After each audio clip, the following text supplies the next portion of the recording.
May it please the court, Creighton Magid on behalf of Mieco, L.L.C. This is a case about a contract to deliver gas. It is a contract that doesn't specify a source of the gas.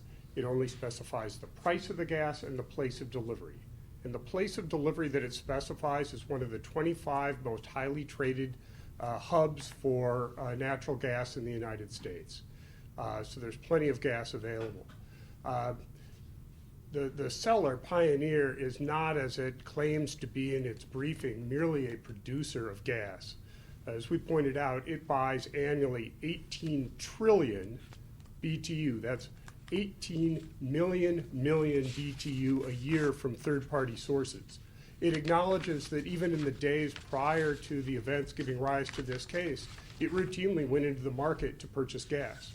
It simply made the choice not to buy gas at this point. And why is that? Because the price specified here was a first of the month price, around $3 per MMBTU. Because of the winter storm, the prices had increased. So it saw losses coming its way because it was going to sell gas that it could sell elsewhere, or gas that it would have to purchase elsewhere, as would be in its ordinary course, for much more than the $3. So it made an economic decision not to purchase gas on the market. And it offers this circular explanation. It says, well, sure, we're routinely in the market buying gas, but that's only when there isn't an event of force majeure. Well, that doesn't make any sense. A seller of gas, unless the source is specified, cannot simply decide that when the price isn't to its advantage, that it can simply withdraw from the market and stop doing what it has always done. That is, buying gas on the market, buying gas on the spot market or from other buyers and sellers in the market, and simply declare force majeure. Counsel, does it matter that your contract with Pioneer lacks the, and I'm quoting, at the delivery point language, and that's what you just mentioned, present in the other contracts that Mieco has entered when it comes to interpreting the phrase seller's gas supply? No, Your Honor. The seller's gas supply is a very separate issue. So let me see if I can break this down into a separate thing. First of all, the seller's gas supply is an undefined term. And it's a term that, as we said, constitutes what does the seller do in the ordinary course? Where does it get its gas? Now, in a case like the Ergon case, it was undisputed that the gas was from a specific source. Here, we know that Pioneer gets gas from a lot of sources. In fact, it contacted Mieco a few days before this and tried to buy gas. So we knew that they were in the market. So it has nothing to do with seller's gas supply. That's really a misnomer. I know Pioneer makes a great deal of that, but it's a double negative provision in 11.3 dealing with gas supply. At a bare minimum, what constitutes Pioneer's gas supply is a fact question that the court, despite this being a summary judgment issue, went ahead and decided, which is problem one with the district court's decision. Until you know what the gas supply is, how can you then go and answer the rest of the questions? The second thing is Pioneer says, well, in certain cases you could add this language. Well, as the record shows, Mieco doesn't add that language. That is language that is brought to Mieco by other counterparties. And the converse is true. If Pioneer had wished to limit its gas supply to production in the Permian Basin, for example, it certainly could have done that. But it didn't do that.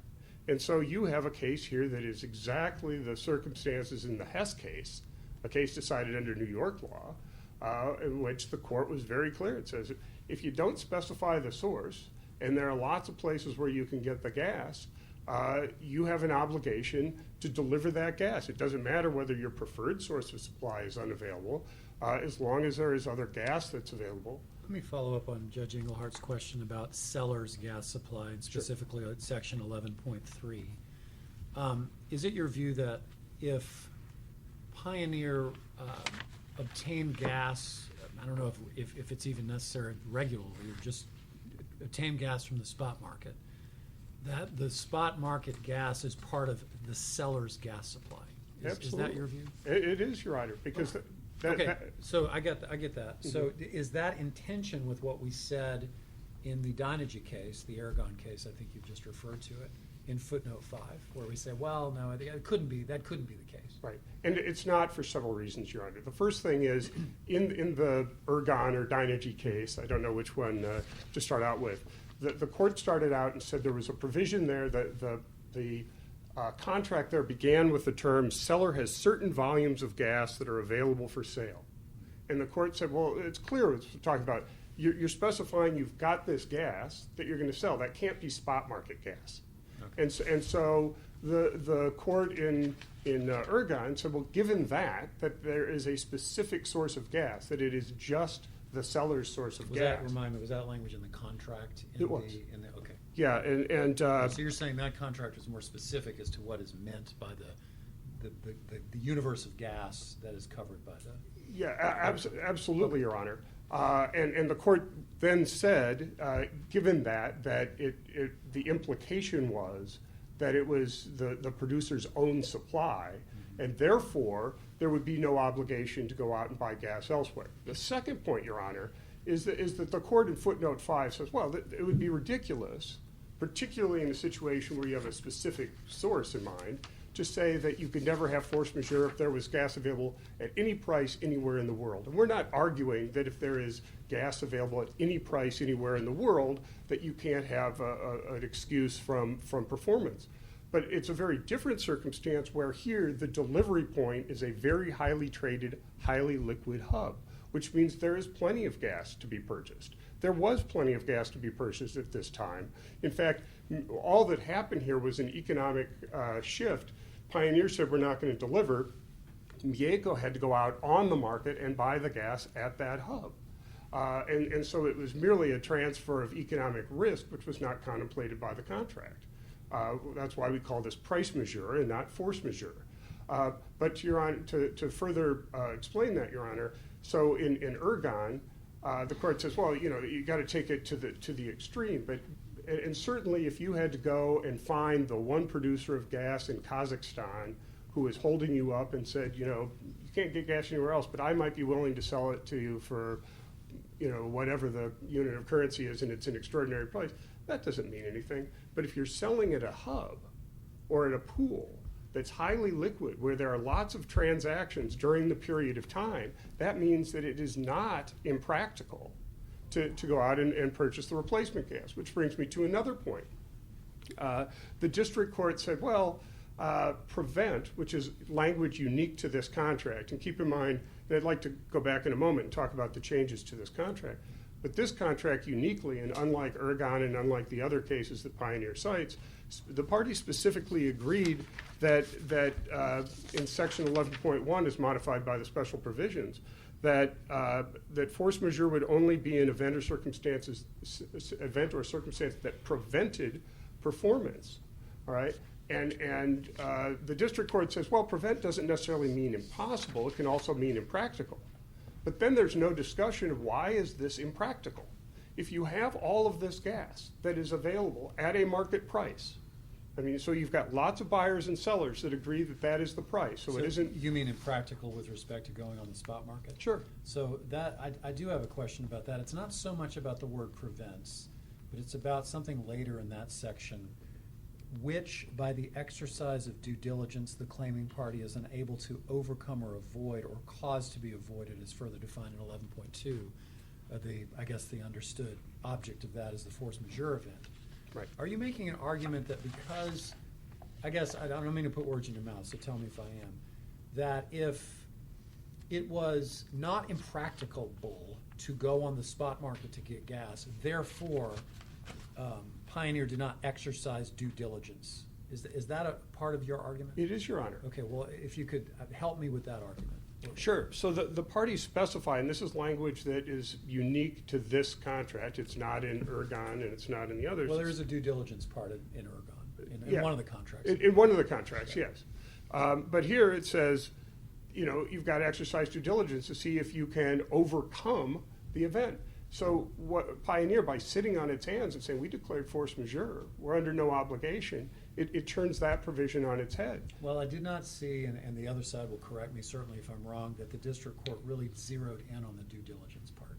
It didn't, Your Honor. There was a passing reference to it in terms of kind of looking at the whole context, but both the issues of whether performance is prevented, rendered impractical or impossible, or whether due diligence was performed. At a bare minimum, that's a fact question, Your Honor. What do you are you arguing, I'm sure you are, but I just want to get your argument, that the summary judgment record here creates a genuine dispute of fact with respect to the due diligence part? And It does, if Your you're Honor. arguing that, where is the evidence, and sort of what's the conflict in the evidence? Sure. So the evidence here is, we show that that this was a widely traded market. We presented evidence in the record said these days, this is how much, there were multiple trades going on. There was lots of gas available. We purchased, so on and so forth. There was really no response from Pioneer. And so our argument is, if you're going to say that, as the district court did, that, summary judgment is appropriate because you have no obligation to buy gas, you're skipping over and you're making a fact determination that well, first of all, you're ignoring the language in the contract that says you have to exercise due diligence, and you're ignoring the language in the contract that says you have to prevent performance, but then you're necessarily making a conclusion that due diligence was exercised, and it clearly wasn't. Thank you. Your Honor, and Judge Duncan's questions raise another point here, and that is this is not just a garden variety NASB contract. The parties specifically included a much more restrictive definition of what constituted force majeure. And in doing that, the requirements are, number one, and this is in the NASB contract, that to have performance or non-performance excused, the failure has to be caused by force majeure. So you've got a cause provision, and there was no showing here that anything that went on in the Permian Basin caused Pioneer's inability to deliver gas 900 miles away at the Arizona-California border. They could have done what they had always done, and that is buy gas in the spot market. They simply chose to save their own economic hides not to do it, and that's expressly precluded from being force majeure in section 11.3 Romanet 3. Second, the language that was added through the special provisions says that to be force majeure, it has to be, it struck out the definition, any cause not reasonably within the control of the party claiming suspension, and replaced it with two important conditions. One, it has to be an event or circumstance which prevents one party from performing its obligations. We've already talked about that. The district court elided this, but there is absolutely nothing that prevented performance by Pioneer other than it chose not to do so. And then there is the additional provision that says which by the exercise of due diligence the claiming party is unable to overcome or avoid. And again, there's been no showing that Pioneer did anything to overcome it. Now Pioneer tries to say, well, we couldn't because this was a winter storm. You can't, call up the storm gods and say, call off the storm. But that isn't it. There are two separate provisions here. It says, through the exercise of due diligence, the claiming party is unable to overcome or avoid or cause to be avoided. So it is disjunctive. On the one hand, if you can't claim force majeure if you can avoid the event in the first place. Well, in the section, what does which refer to? I know all of a sudden now we're back in grammar school, but what is the which? I'm in real trouble now. Me too. What's the which? Which by the exercise of due diligence, the claiming party is unable to overcome or avoid. Which refers to what? The event or circumstance that prevents the party Right. from performing The its event or obligations. circumstance, okay. So that would be the antecedent, I believe, Your Honor. Yes, that was good. All right, thank you. All right, good. Tell my teachers that I got that one right. And then it's got to be an event or circumstance which prevents performance, and by which, by the exercise of due diligence, you can't overcome or cause to be avoided. Pioneer only addresses the second part after the disjunctive. Says, well, you can't solve the storm, and as soon as it was over, we did everything possible. We ran around, got the plant up and running. But that doesn't address the first part, which is what are you exercising due diligence, or what due diligence did you exercise to enable you to overcome the event? And they did absolutely nothing. They could have bought gas, They had routinely done that in the past. They simply chose not to. And in the record, you'll see the questions of Pioneer's personnel all get to the question, well, why didn't you? Well, we made the decision to declare force majeure, and therefore we weren't interested. We didn't even inquire about the availability of gas. One last point, Your Honor, as my time's running out on the issue of gas supply. The court says, well, it says seller's gas supply, and that somehow implies that it is only the gas that Pioneer got from wells in the Permian Basin. Well, there are several reasons why that's wrong. Number one, it doesn't say seller's gas. Now, if it had said seller's gas, then it might be, okay, we know that that's the gas that they're getting from their wells. It says seller's gas supply, which, as we've just pointed out, is at a minimum a fact issue, but clearly is something they Pioneer buys quite a bit of on the market. Number two, it's just in parallel with the section above it talking about buyer's obligations. So it's not talking about buyer's gas supply, it's talking about the seller. So it's just defining which entity we're talking about. And all of 11.3 in any event is really just saying, in the ordinary course, the loss of gas supply cannot be an event of force majeure, but read in conjunction with 11.2, it may be, but not as the district court read it, which says, therefore, it must be an event of force majeure. All right, sir, we have your opening argument. Reserve rebuttal time. Thank you, Your Honors. Hear from Mr. Pace.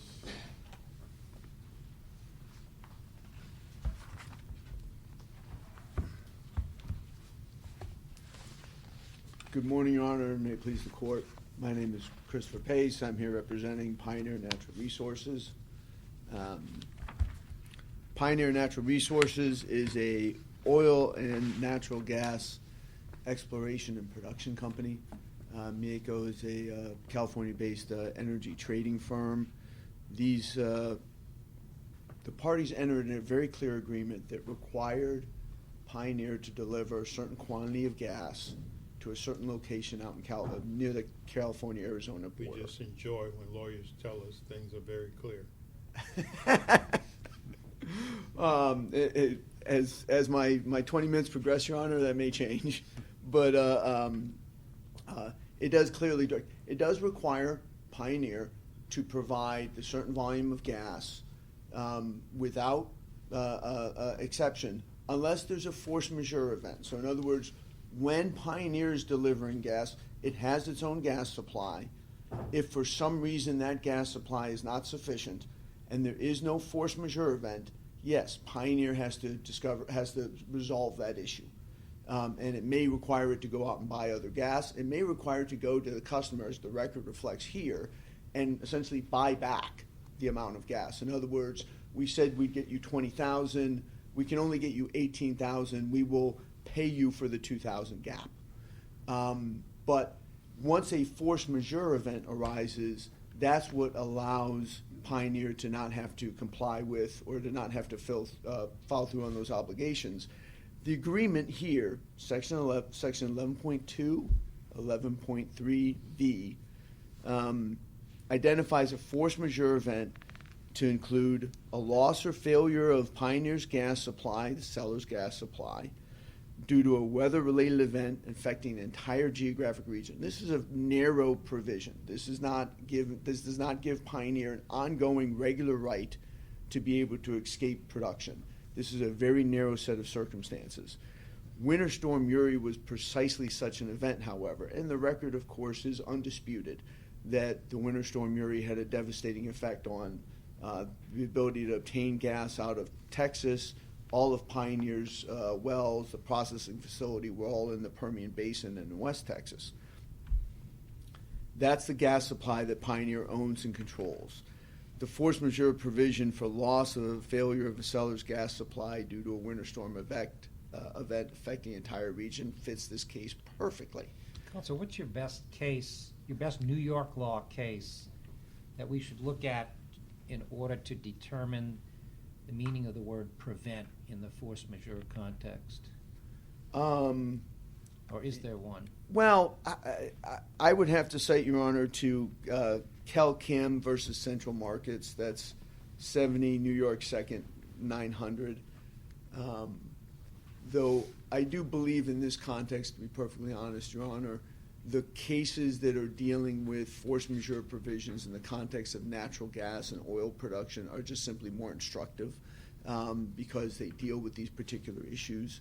And you say that for cases that are non-New York law cases, you're saying are more instructive? I am, Your Honor. I mean, there are two that are New York cases or that apply New York law. One is the Hess case, which is actually from New Jersey. Mm-hmm. One is a New York, Northern District of New York case applying New York law, all of which are addressed at different points in our brief. I do want to be clear here, though, in terms of what Mieco's position is and what their argument is and the effect of what that argument is, which is they're claiming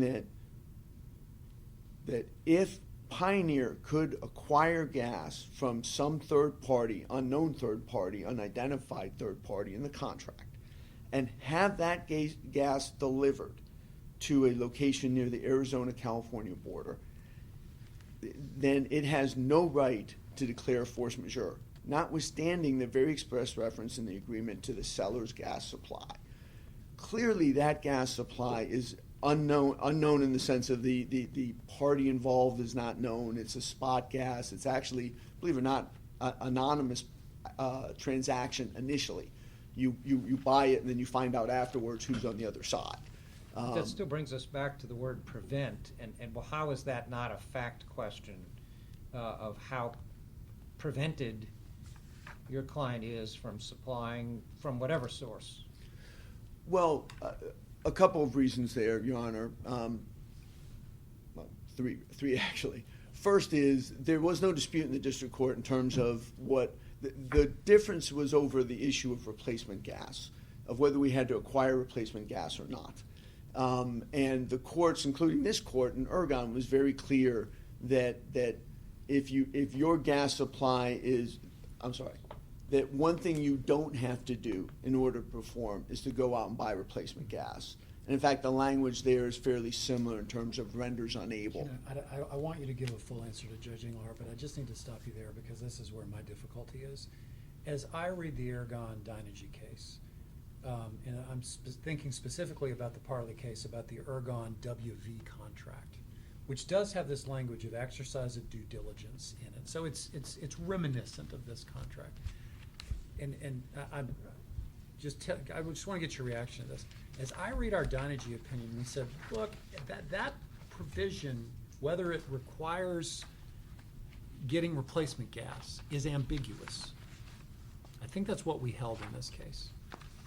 And then we said, all right, so we need to look at the evidence. And in that particular case, all the evidence seemed to go to one side and say, no obligation to get replacement gas. But it was an evidentiary issue. So is that inconsistent with what the district court did here? Meaning I don't see a lot of discussion about the due diligence clause. I don't see discussion about, is there an evidentiary issue about whether this meant that you could exercise due diligence, go on the spot market, get replacement gas? Is there tension between those two cases? I don't believe so, but let me see if I can reconcile it in two different paths. One path is to say, just to be clear, the Ergon agreement did not have the clear reference that we have to the seller's gas supply. There is I think let's a weird. assume I agree with you. Okay. Let's just assume arguendo that I agree with you that seller's gas supply means the stuff you get from Targa, right? I know that's not. I wouldn't go far in this industry, but the stuff you get from Targa. Let's assume it means that. Yes, Your Honor. If it does, then the issue of overcoming the event, there's no factual dispute here in terms of overcoming, avoiding the event, which is the Winter Storm Uri. Well, overcome or avoid or cause to be avoided. I mean, why wouldn't the argument be, well, the one way you overcome the event is you go get replacement gas? But in that case, Your Honor, you're not overcoming the event, correct? I mean, I believe what's happening is what you may be saying is you're getting gas to somebody else and that you don't have. But that doesn't overcome or avoid the event. Mm-hmm. Now, normally in cases where this could apply is a pipeline is broken, a certain supplier has some challenges, or a certain intermediary has some challenges. I mean, Winter Storm Uri is quite a unique event. We'll make it easier. Then make it just a broken pipe. Right, and it could be can you fix the pipe, can you use a different pipeline to get it? Okay. You know, a lot of these pipelines are interconnected. Now, Hess is a transportation case, right, as opposed to a supply case, but let me use this as an example, right? Footnote 7 or 8, and I'm forgetting which one. I think it's 8, where the court acknowledges the defendant there the pipeline that went to the relevant delivery point was called the Tennessee 500. And the court there says, you had gas on other pipelines that you could get to the Tennessee 500. So the main pipeline from the case, the one you usually used, was affected by, I believe it was Hurricane Katrina. I might have the wrong hurricane. But it was affected by a hurricane, but you had other pipelines feeding into it. And you had sufficient supply to feed into it. And that's what you had to do. So when it comes to a winter storm event, there's really challenging to overcome or avoid, certainly avoid. I don't believe that there's really a way of avoiding a winter storm event. Again, maybe in some circumstances, if you're transporting gas or a substance physically, right, making sure your trucks aren't all stuck in Texas. But again, the focus is very clearly on the event. And as I said also, there's, from the language in Ergon, I think, is much further removed in the sense of not identifying the seller's gas supply. But I also have a second answer, or a second response, which is, and the record here also was very clear. There was no dispute. The only issue that Mieco raised is this kind of going to the spot market. There is no argument that there's something else Pioneer didn't do. Now, they may want to say that Pioneer sat on their hands. I can guarantee this court that the hardworking folks at Pioneer were not sitting on their hands during Winter Storm Uri. I guarantee you that there was a lot of sleepless nights, that there was a lot of efforts to get those pipelines back up and running again, and there was no one who was going home early during that time. I think there's some folks who were working from home. I'm not quite sure when all the pandemic-related restrictions came into effect, but they were working very diligently. And in fact, they got the gas supply back up and running, very quickly by February 20th. For the most part, there were still challenges that they were facing. I do want to address because I think that it was not referenced earlier. Really, the strength of the cases If that your case, if you were shut down, just completely dysfunctional because of your force majeure, here they seem to argue, well, you weren't shut down completely or getting back into preventable means.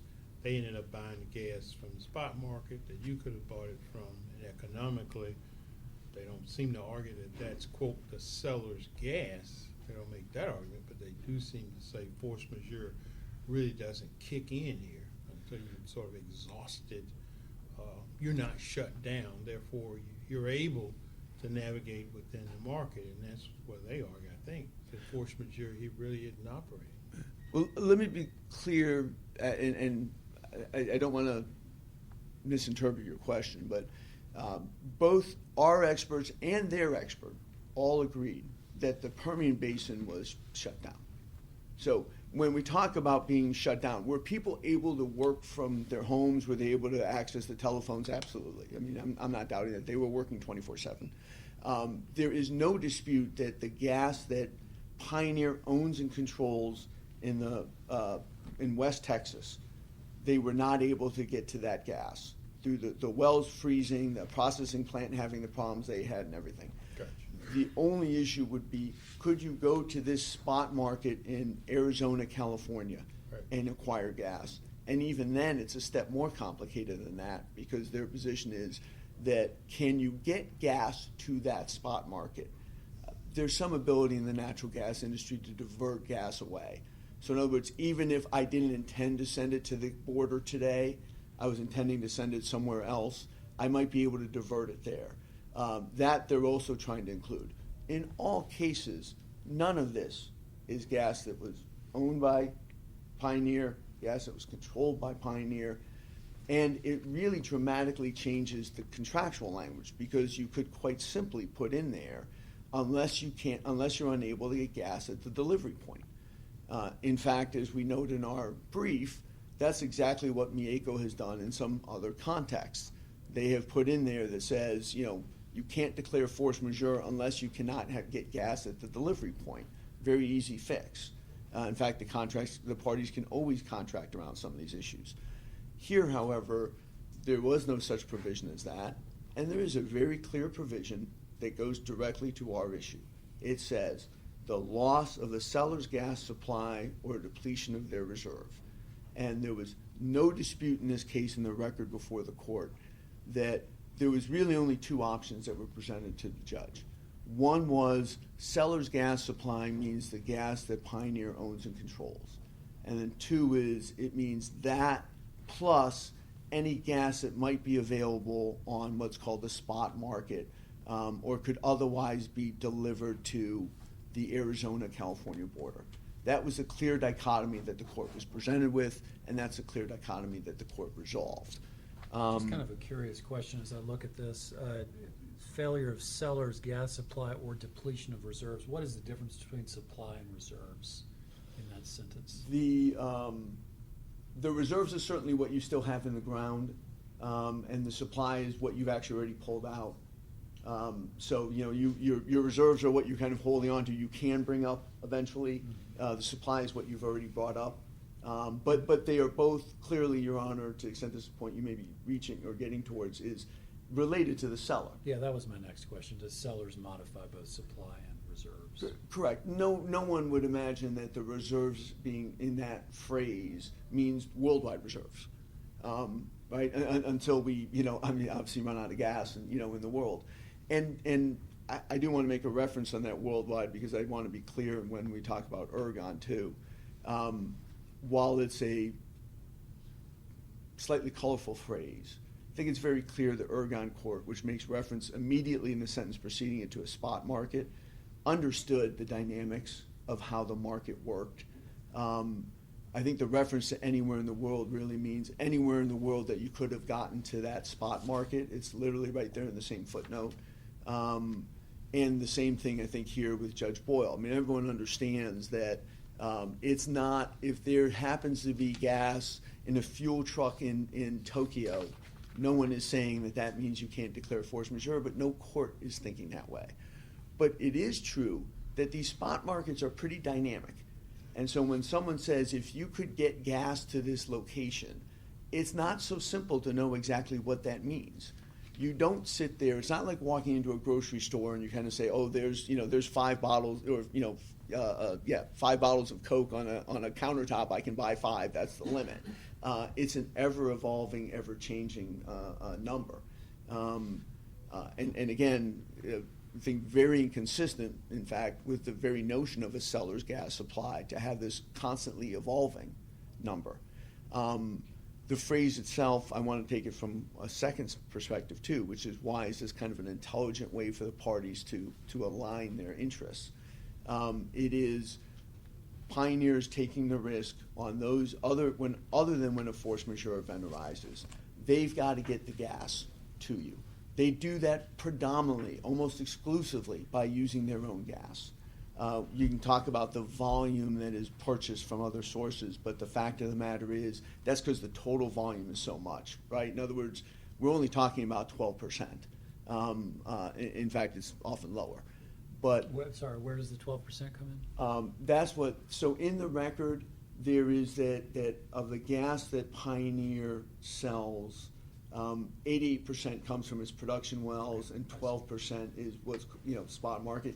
Even that's a little bit, that's an inflated number from the sense that, remember I told you the example with Mieco here in the record where they'll buy back. If I can't get you 20,000 but only 18,000, I'll just pay you for the 2,000, the additional 2,000. That's most of what that is. It's not anonymous spot market purchases. But my point is, for the parties to arrange their interests, to align their interests, they say, okay, Pioneer's always going to seek to satisfy its obligations using the own gas that it produces. There may be a deficiency here and there may be a shortfall, and then they have to satisfy that. Outside the force majeure context, they've got to find a solution. But in the force majeure context that takes out the lion's share of that production, that the source that Pioneer always turns to, that fundamentally changes the dynamics of the relationship. This is not, and there's no evidence in the record, because it's simply not the case, that these parties, sometimes you got all your gas from X, sometimes you got all your gas from Y, and sometimes it's just the stuff you produced yourself. No, in fact, what happened was Pioneer used its source of gas, its gas supply, on an ongoing basis. And if there was, for some reason, a gap, a deficiency, a shortfall, and not a force majeure event, they would fill that gap, wouldn't satisfy it entirely. Clearly, what Mieco is seeking here is to say, you can't get your gas, you go out and buy 100% of that gas on the spot market to satisfy the requirements. I want to, before sitting down, I had mentioned 2 cases from the New York law. I want to talk about those very briefly if I can. One is the Hess case, and as I said, the facts in the Hess case, it's a transportation case about cutting off a pipeline transportation source. There, the record is very clear. It's note 7, so I did get it wrong instead of note 8. That the defendant had the required gas, and so when the court says you can provide them gas from your own source or from the spot market, that's just the court saying, look, your transportation isn't an excuse not to perform. But certainly Hess is never saying that, doesn't interpret seller's gas supply, and makes no claim that if a defendant had no gas from its own supply, it would have to go out and acquire it all from the spot market. I also want to mention J.P. Morgan, which is the other case. It's a New York law case. In that one, it's the electrical supplier. But that contract says if the seller's supply is unavailable, there's no force majeure exception. So it says you can't declare force majeure if your supply is unavailable. But I'll say what the J.P. Morgan court interprets the supply there, it's a wind farm case, is the electricity generated by the wind farm. So in other words, they do the exact same thing we would do. It's just that their contract says, full stop, you can't use seller supply, or seller supply is not an excuse. Our case says except in force majeure. I appreciate the time, Your Honors. All right, thank you, counsel. All right, back to you, counsel, for rebuttal.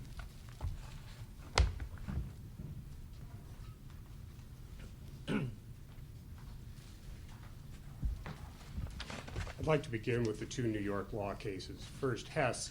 Sure, the case there was the pipe didn't work. It doesn't make any difference whether it's the pipe or the well or whatever. The point of Hess was that and it was very clear, if you don't specify in either the special provisions or in the transaction confirmations itself, either a particular route of transportation or the source, then you are obligated to deliver that gas. It is a delivery contract, exactly what we have here.